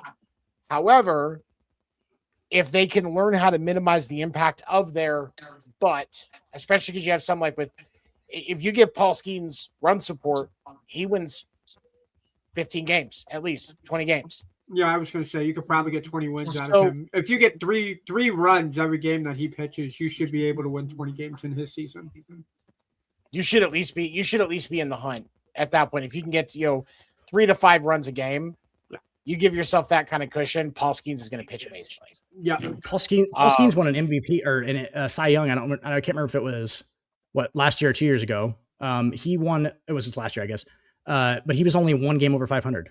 He was like 11-10 because he Yeah, gets he no won the run Cy Young. support, and that's the Yeah, 'cause problem it's with crazy. the Pirates is you've got a few guys offensively that are great, as far like especially like O'Neal Cruz, but he's still a liability in the outfield. Yeah. And there's certain other guys that are like that. That's why I say every single one of their big players has a butt in some way, and eventually that just equals out to some shit. So unless they can minimize that impact and go like full fucking Andy Reid and put things in a position where their strategy is focused on what they do right, I can't see it happening. But if they can do that, they can at least get a wild card. I'll go that I hear far. what you're saying. I wouldn't say butts, but I'd say they're question marks. Like there's like Yeah. an empty there. Yeah. We don't really know. But yeah, I get what you're saying. Paul Skeens last year, by the way, I said he went 11-10. He went 10-10. He won a Cy Young. He went 10-10 was his record, with a 1.97 ERA. 1.97 ERA. It's like that is really no run support, dude. That's bad. 0 run support. 0.91. Because how many starts did he have last year where he gave up like only 1 or 2 runs? Like I would say, how many starts? I think what to look at. How many starts last year did he have, Ando, where he gave up 3 or less runs? Oh, that I don't know. I mean, 1.97 almost every one. You know what I'm saying? That was Yes, that's got to be almost every start. So He didn't get Less touched up than- until this year. Remember his first Yeah. start? Really? that was his Nobody ever first touched him. touchdown of his career. So if you can fix that, if you're the Pirates, that's your goal. If you're the Pirates, to be able to get anything out of Paul Skeens before you lose him. So I'm going to put that Otherwise, into. you are going to ruin him. I'm Oh, going to he's put gonna this look into. great in pinstripes. I'm going to put God, this he in looks so comparison. Shut What the was fuck Paul You know it, Skeens? Craig. What was Paul Skeens' record in his ERA? The year 10 that and 10, last year when he 197. won when he won the Cy Young. 10-10, 197 his ERA. Okay, I'm going to pull up a pitcher stats from 2010. Okay. He went 13-12 with a 2.27 ERA, 232 strikeouts, and almost pitched 250 innings. Will you give me a hint and tell me if he's right or left-handed? It's Felix Right-handed. Hernandez. He's right-handed. It's Felix Hernandez. Felix. For That was Felix in 2010. in 2010. Okay, I'm sorry, I misunderstood. Who that. won the Yeah. Cy Young? Who won the Cy Young that year? Felix. Felix was was that the American Felix? League. Yeah, Felix Okay. was the American Okay. League Cy Young winner. So There it is. Paul Yeah, because won it back as well. according to the Wikipedia, despite his lackluster win-loss record, Hernandez won the 2010 American League Cy Young Award on the strength of his other stats, including leading the league in ERA, innings pitched, innings per start, quality starts, fewest hits per 9 innings pitched, and placed second in strikeouts, walks, and hits per 9 innings. That's a So- hell of a roster. Yeah, If you're So- trying to put King Felix on the same level, though, I think talent-wise as Paul Skeens, I don't know if I can come there. I don't know if I can come that far with you. you know what? Just because If you put that Mariners team from 2010 that gave Felix no run support against Paul Skeens last year's Pirates team with no run support, I would watch that. I would watch a 7-game series out of that. You like the pitching I would duels. watch that. Well, but You like the pitching duels. this, Oh, every game dude. would be 20 innings because you wouldn't have any fucking runs scored. Yeah. Like, Right. yeah, The man for there's the man would end up being big. Yeah. Like, dude, Big there's deal. just Pirates fans are seeing what Mariners fans saw from Felix Hernandez, right? You do not want to waste the generational talent like that of Paul Skeens. And I hope to God the Pirates do not ruin it because the Mariners did. they're going to lose him. They're gonna. Yeah. They're going to lose him. I mean, I Paul hope they Skeens has don't. basically said he's not going to be there. Did you hear the quote that he said about Connor Griffin? Yeah, you guys he's heard going to this be the where he face of the said- franchise for a long time. Yeah, he said Connor Griffin will be the face of the franchise for a long time. What's that mean? That means I ain't Yeah, gonna he's- fucking be here. I ain't gonna fucking be the face. He's of the already franchise. looking That's at what it means. houses in LA, Boston, and New York. That's exactly what he's fucking dude. doing because he knows he's going to one of three places. Yeah, he let it leak to a Maybe- teammate apparently. Maybe earlier this year San he wants to be Francisco Yankee. if they can avoid an arson judge situation. I hope Still hurts. that Paul Skeens placates the Giants like Aaron Judge did. Just sticks his bat out there and just goes, "Hey guys, you want to come? Come I'm on, just man. kidding." Giants He's like, fans have been I'm just no. kidding, dog. He's like, I'm just kidding, dog. Arson Judge, get the fuck out of here. I'm back in New York. This is fucking stupid. He's like, cool. You guys have a really cool ballpark. Cool fucking ocean ballpark. That's awesome. Still hurts. Still It hurts. still hurts a little bit. You're just opening up some wounds for Craig right now, Dan. Yeah. Craig, how Um, bad did you want Aaron Judge though? Really? Oh, bad.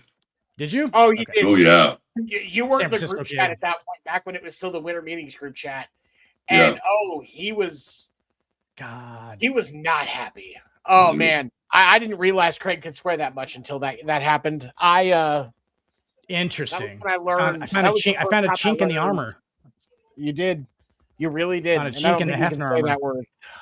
that word. Even Stefan had an empathy for me, remember? He did. Yeah. He did, which was Yeah, yeah, yeah. hilarious. Rest in peace. Rest in peace. For those of you that don't know, the first version of this show was called the Winter Meetings Podcast, and that was with Craig, myself, and former Yankees pitcher Stephen Weaver, who is one of the most amazing dudes, and the reason why we have the Weaver rule on this podcast. You are Must wear not allowed pants. to be on the show without wearing pants. Yes. I thought it was you have Because to. I'm not sure wear- there is still.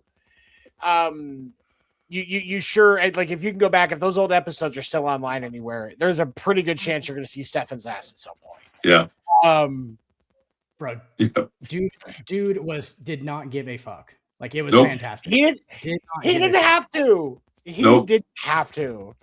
God, I miss It that seems guy. so nice. He came Yeah. prepared with his beers and that was it. Still early. His, Still his early. beers in his Oh, neck warmer. He'd have a plug-in neck warmer on. Beers and neck warmer. Still- Like that dude is chilling.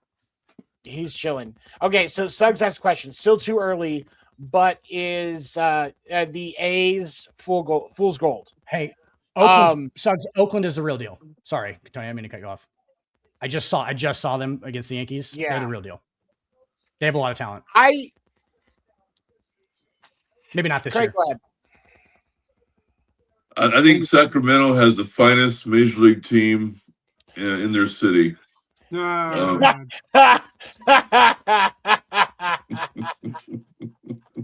how is it that Sacramento is placed Just- higher in baseball than just- LA? angry with John Fisher at this point. Debbie has they're dead to her. Our friend Debbie. Actually, Yeah, be watching they're dead to her. I think she might be watching live. I think I saw on the Facebook post where she liked this. So I think she's one of the hearts. So Debbie, whether you're watching live or not, we love you. We appreciate you, your support. You've been around since day one, and that is absolutely amazing. What up, Dad? Welcome to All Oakland, right, bitch. so Sacramento. I actually picked Oakland, the A's as a dark horse playoff team this year. There's a lot of young talent on that team. Is it likely that they miss the playoffs this year? Absolutely. I don't think they really start. I think they're really going to hit their stride. I think they are building to truly hit their stride the first season they're in their ballparks. They can sell a fuck ton of tickets and make up some money that they're spending right now, or that they're losing right now. But there's a lot of talent on that team. and I think they're hitting. Actually, I think their lineup is better than their pitching right now, and I think we're going to start to see them focus a little bit more on that in the draft and development. But I think we're going to start to see. I mean, because Mason Miller, he came out of that system. Yeah. Wait, we're talking about the Athletics right now? Yeah. Oh, yeah. Yeah. Mason Miller came out of that system. They can train pitchers. So I think we see them develop that pitching staff a little bit better over the next couple of seasons. And then in 2029, when they go into that new stadium, they are going to be on a fucking tear. And that's going to be when you're truly going to see the A's come back to what they used to be in the 80s. I think that's when we see it. I love their color scheme and shit. Like I like the Athletics, I hope like they change kind of it. their makeup and thing. Yeah, like their kind of brand. I hope they change it. It's You think they're you hope they change it to like out of the old. I just remember the old like 70s, uniforms were awesome, like the gray ones, the gray and the green. You know, I just like the Athletics as like a thing. It's just weird that it's like, oh, athletics. What do you mean, like the sport, like athletics? Like I don't get it. Like everybody's they call them athletes. Like what are we talking about? I wouldn't be surprised if they completely rebrand when they go into their stadium. I think they've said that's not the plan, but I wouldn't be surprised if they're looking at it, because with a lot of stuff with like the Las Vegas Athletics brand, they can't use the A's in Vegas. The Vegas because of just the Vegas thing as a whole. The A's, like there's trademarks on that shit for the casinos, and the Aces, obviously the WNBA team, they're gonna have some influence on that as well. The websites for there's somebody that owns what their website would be and won't sell it back to them. There's somebody that owns the copyright to the Las Vegas Athletics. They own it. Yeah. And what's really funny is it's a group from Oakland that bought the trademark for it and made sure they had it before the athletics organization registered it. Yeah. And so they can't force them to sell it. They can't force them to give permission. So when these disputes like this pop up, a lot of times the brand just shifts and rebrands. So I would not be surprised if we find out in the next year or so that the A's are going to rebrand and they're not going to be the A's anymore once they get to Vegas. It's like Pat Riley owns the phrase three-peat. Yep. He has it trademarked, so he gets paid for it. That's hilarious. Like, never imagined. Well, I thought it was funny that for 50 years, Taco John's owned the trademark to Taco Tuesday.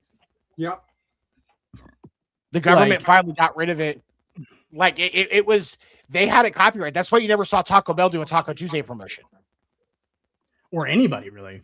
Yeah. Or anybody. It was because Taco John's owned the trademark for it, and the federal government finally made him give it up so that everybody can use it. Well, they're your corporate friends, Tony. So let's just move on. Yeah, you know, they're your corporate friends that you do backroom shady deals with, and it's fine. It's capitalism. You know, go ahead. Fucking Yankees fan bitching to me about capitalism. Hey, we have an eco salary now. We're very eco salary now. We've went green with our salaries. We only pay Giancarlo Stanton like $61 million a year or something like that. Dan, I got this for you, man. If the Red Sox are offended, maybe they should put some offense on the field. Yeah, not get shut out by Luis Heel. Like that guy was in AAA to start the year. He's our sixth starter. I'm sorry. I don't know what happened to Ando. He's just so lost. He's nice and quiet. He needs the freedom. That's for the good. I mean, you know, our fans can now rejoice in the fact that Ando is lost his ability to talk. Because fuck that guy. No, look at his big dumper shirt. He's got a big dumper shirt on. Yeah, he does.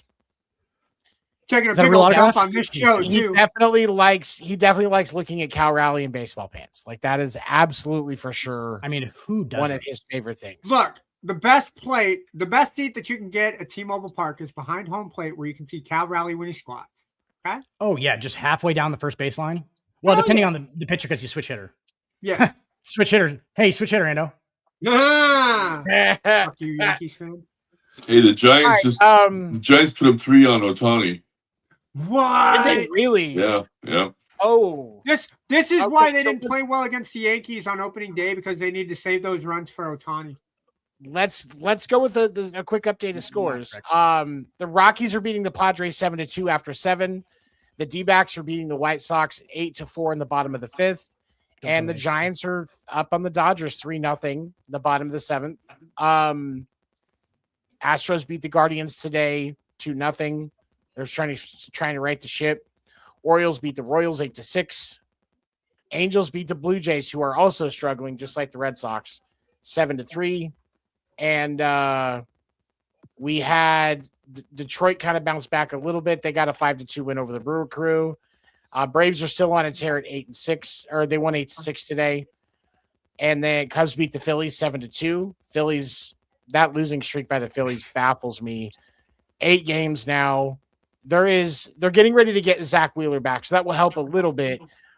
But you're struggling to win even with Christopher Sanchez on the mound. And he's one of the best pitchers in baseball right now as well. Like, he's definitely one of those top 5, one of the top 5 aces in the league. Who's giving the Phillies 30 Sanchez's? It's the Phillies got to figure some shit out, because honestly, I'm more concerned about the Phillies than I am about the Pirates at this point. When do the Phillies play the Mets? Because you can get a winning streak against the Mets. Craig, that's funny. I sent this to Tony, a picture of it, but I went back randomly through my cards like 6 months ago, and I know I think I sent you a picture of it, Tony. I had a what was it?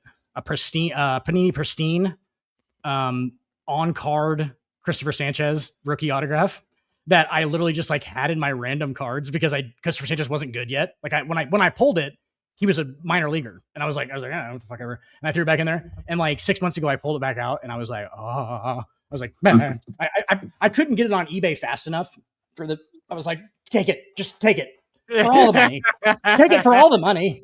And like, yeah. But I love that shit. Going back to those. The Phillies and the Mets have their first series in June. What's crazy is the Mets play the Phillies for 3 in Philadelphia. They have a 4-game series against the Cubs, and then they play a 3-game series in New York against the Phillies. So we'll see by that time, we'll know what both these teams are. Could we just mention also, like, Suggs, who the fuck uses the term fool's gold anymore? You're awesome, but fool's gold? What are you at? What are you, an author? Can we say that the Mariners got the win against you write a fucking column or something? We didn't say anything about the Mariners beating the Athletics today, Tony. You're just going to skip over that? Dude, I'm going to give us a fuck about the Mariners. Dude, nobody does. Can I mute Tony? Can I take over the show? People who don't like, I have all the control. Tell you what, here. Thank you. All right, everybody. Now we're going to the segment of the show called Silent 7. 7 can't say anything for the next 5 minutes. That's the new segment on the show where we get to talk trash about our host. Oh, dude, that's awesome. That just means he's high. He's all a the rocket time. scientist. Yes. No. 0 hour, 9 a.m. When he says outer space, that's a strand of weed that he's got. We've already been going for an hour and a half. Jesus Christ. Kansas City Royals have announced, this is our closing topic today. Kansas City Royals have announced that they're going to be moving from Kauffman Stadium to downtown Kansas City in the Crown Center area. They're going to have along with the stadium, they will be building a roughly 85-acre retail area to top it off. Since John Sherman took over for the Royals, and actually, honestly, even back when the last owner had it, I think even going back all the way to David Glass, there's been conversations about moving the Royals into downtown Kansas City, and this is just finally when it's going to happen. Is that officially in effect, though? Like, is this is 100% happening? John Sherman shared that letter this morning. This is where they're going. They're working because Hallmark owns that area all around Crown Center. Yeah. And they're working with them. They're going to put some stuff up. I almost kind of wonder if because it's by the War Memorial that they want to move it to, right? I think so. Right. I almost kind of wonder if they don't end up kind of expanding out and just rebuilding the mall and everything else over there as well and moving moving everything else around just so they have more space. Like I'm kind of curious if that's what's going to happen, or if it's going to be. These are the Because I mean, first steps in the death march of the city of Kansas City. No, Just no, the first steps in the dominoes, Craig, that go down. No, nope. It's in gonna be a great thing. in that black hole of a city. Have you been to Kauffman Stadium, dude? It is beautiful. Like, it is fucking fantastic. And they are just gonna fucking get rid of it. Like, what are we doing? We're just gonna play some high school games there? Cool. That's one of the most beautiful if you places play your ever. high school, I would not be against high school Kansas or Missouri high school baseball going to Kauffman Stadium and playing their games there. Who would be? Like, good for them. They get to play at Kauffman Stadium. It's a memory of a lifetime. But like, they have a Major League Baseball team there right now, and those fountains are beautiful. They are, and I hope that with whatever they're doing in downtown, I think it's going to be important to try and recreate that kind of an environment as much as possible. Because, like, for me, like, I've been to several games at Kauffman, and that's one of the important things to me about that stadium is, like, because I'm going next month to see the Sox play for the first time. I've been telling Martha, like, the views that you're going to get at this game are something that you don't really expect until you go into that ballpark, and you have to recreate that because that's one of the things that makes that ballpark amazing is the views and the environment and all of that. And when you move it downtown, it's definitely going to feel more like a downtown environment. And are you really going to be able to create the same magic there? Something about the interstate in the background too, like on top of the hill at night, like there's the cars going by and there's like, it's more open air. Like the location is fucking better. I haven't seen where the new location's at. I'm just trying to bag on Kansas City a little bit. You know, it's going to be it's over by Crown Center. My question is this: jam it in there. You're not in a bad location with where the stadium is now. They need a better stadium, right? Why not wait until the Chiefs Stadium is done? You're going to tear it down anyway. It's not like that's going to stay there. Build right there. Get everything torn down, get everything cleaned out, make sure you reinforce the area again and do what you got to do. And then you build the new Kauffman Stadium right next door. Tony, do this for me. You're going there next month, right? You're going there. We'll have a show after that and we'll talk about your experience at Kauffman Stadium. And you're going to say the exact same thing I'm saying right now. You're going to go, holy fuck. You've been to Kauffman Stadium. You've been there. I've been to what I'm talking about. Like, you're going to go back in there and you're going to be like, hey, they're going to tear this place to the ground. You're going to be like kind of mad about it for a second. I was like, what the fuck is wrong with this place? There's nothing wrong with this place at all. Other than they want to fucking jam a bunch of capitalism and a bunch of little fucking studios and a little bunch of bars around it and fucking just get as much money as we can get out of the whole thing because we're the Royals. And fucking, it's ridiculous. It's the death march of the Royals. You could do that out there. Because like, here's the thing that I'll tell you, and I'll tell you this. I'm saying it's terrible. So with where the Arizona Cardinals Stadium is down in Phoenix, they're down in Glendale. They built that up. They built that stadium, and then they kind of started to build the area up. Then they built the arena where the Coyotes used to play, and they built an entire retail space out there. At that point, there was fucking nothing out there. Now, you guys can attest to this, having been at Kauffman. There's not a lot around that area, but it's because nobody builds it up. So if you wanted to have that retail space, you get the stadium torn down, you build the new stadium, you tear down Kauffman, you can create a museum and have a thing on there for the memory of Kauffman, and then build that up right there. The other shit will follow. Like, it will happen. You are proving my point to me right now. You're like proving my point for me right now. Like, that is that. No, I like devil's dick fucking type shit. Like, you know what I'm saying? Like, let's bring it downtown and corporatize it, and let's put a bunch of bars around it. Like, I don't like it. Like, it's I don't know. Here's the thing. Old man.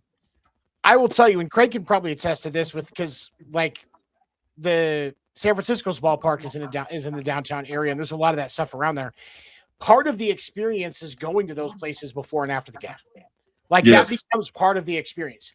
And while I get that, there should still be an area for people that want to tailgate, because I think tailgating is an important sports experience. There's nothing in Kauffman. You're right. There's nothing around there. It's like kind of in the middle of nowhere. There's nothing around there, but like if I get done, you know, especially because now with the pitch clock, you go to a Wednesday night game, like, you know, because that's what I'm gonna be doing. I'm gonna go to a Wednesday night game. The game starts at, I believe it's 6:40. Realistically, I'm going to be out by 10 o'clock. So if I want to go get some, if I want to go home and just get hammered. If I want to, go home and go to bed, I can still go to work on time the next day. So people are going to like that. And especially when it's in a more centrally located area, that's a little bit easier for everybody.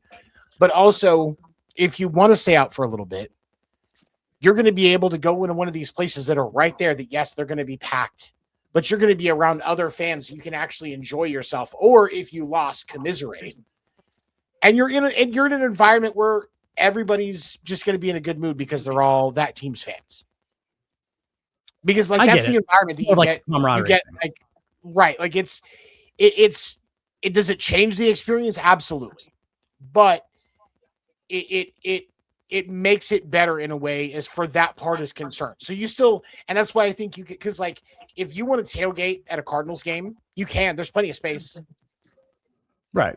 But if you want to go get hammered, walk across the street, go watch the Cardinals lose, walk back across the street, and you've sobered up after 3 hours at the NFL game. So now you can start, you can get your second wind and start throwing them back again. And you have a good time. There's plenty of parking, plenty of space. Everything is cordoned off, so you can't really drive around a bunch. So you can kind of just stumble where you want to go. And there's probably, I would say, somewhere around a dozen bars in that retail space right there. Yeah, I just hate it. So I feel there's like it's devil's dicky. I get that to a point, but suckling from the teeth. And so I do I understand where there is some benefit to being downtown because it's already brought up. But if you want, if the Arizona Cardinals and the Phoenix Coyotes, who with very limited exception are dog shit teams in a fair weather market, can pull the economic wave towards them from the direction it was going, because they caused it to change directions from the East Valley to put people pushing west in Phoenix.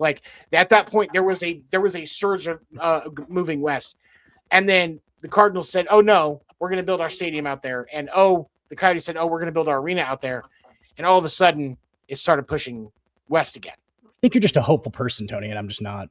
Keep in mind that you're the Coyotes very about growth and shit. Keep in mind the Coyotes don't have a hockey team no more. So they're right. They're Utah man. Because the air conditioning bill. Utah man in playoffs right now. Second year in existence. But that's honestly kind of my point is with how bad the Cardinals and the Coyotes are, they were still able to pull that attention that way because people want to go to those areas. There's a lot of other entertainment things that can go on there. Like I said, there's all those bars. There's a movie theater over there, concerts and everything else. People just go there. What did Dan just do? He wrote on his camera. Okay. So for me, I think that he's selling this on eBay for $64.99. Okay. It was used on the show. Can I get it? Can I get it $60 off? I'll pay. Can I just plug my shit real quick, Tony? Can I just plug my thing real quick? That one hit me up at. I'm gonna take next month on May 20th. That is a Wednesday night. There will not be a show because I will be at the game and I will be taking lots of pictures and video and sharing. You need to do the game. You need to do the show. I was going to do podcast at the game. Make it happen. Absolutely not. I am focused on being in the moment. Here's the thing. Yeah, I'm kidding. I always planned for the first time I see the Sox live to go by myself so that I could just be in the moment and watch the game and not have to put up with anybody else's shit going. I want to leave early. Go fuck yourself. I'm here to watch the Sox. Are you going by yourself? No, I'm bringing Martha, but her job is to do all the videoing because she won't give a fuck what's going on in the field because it's not the D-backs. Right. So she can video for me so that I can. Martha, we love you, but shut the fuck up and just run the camera. Shut up. Shut up. Run. We just played it what did Dan say about me? Just shut the fuck up, Martha, and run. She will drive up there and kick your ass. She really will drive up. I know she will. She probably already is trying to right now. She's probably she's in the car. So you see the door shut. Are you going to all 3 games? This motherfucker. No, I'm just going to the game on the 20th. Shit. We sat 3 rows up, Tony. You do see who their next series is against, right? After Yeah, the Royals get done? After the Royals get done? It's the Mariners. Yeah, it is. Yeah. So that'd be like a really cool, hey, he's going to the Wednesday game. If I could somehow make it down to the 22nd, bam. Like, Well, go on something like Expedia.com, and there's these things that fly in the air. And what they'll do Dude, is you'll get on it's it. a 5-hour and then drive. you'll fly It's to a a 5-hour different drive spot. from where I live. I just fly 21 minutes. You'll be there. Take a bullet train. Bullet trains in the Midwest. Are those in Iowa? Exist. Those are in Iowa. Yet? Those exist. I fucking live in Iowa, Probably bro. do. We're lucky if we have Probably do. horseback carriages that can go 20 miles an hour. What's he saying? Yeah. What you think we live on a farm? Be for real. What do you think this is, LA? Fucking, we don't live in San Francisco where we can't canoe to wherever we want to fucking go. All right. There's not. We are an hour and 45 minutes, so we are definitely going to call it for tonight. I appreciate you guys joining us. We can catch the episode on Spotify. Dan and Ando and I will be back on Monday night, 10 p.m. Eastern, Sports Report podcast, and we will see you next week with Craig, of course, right here. Suggs, what up, dog? On podcast named Deferred. Suggs, I appreciate you being in the chat all night. I'm a fellow And, astronaut, unless you really are an astronaut, or you just like the guy. Is that what we're talking about? You guys, about that. have a good night. Legally, of course, without injecting anything into my butthole or anything like that.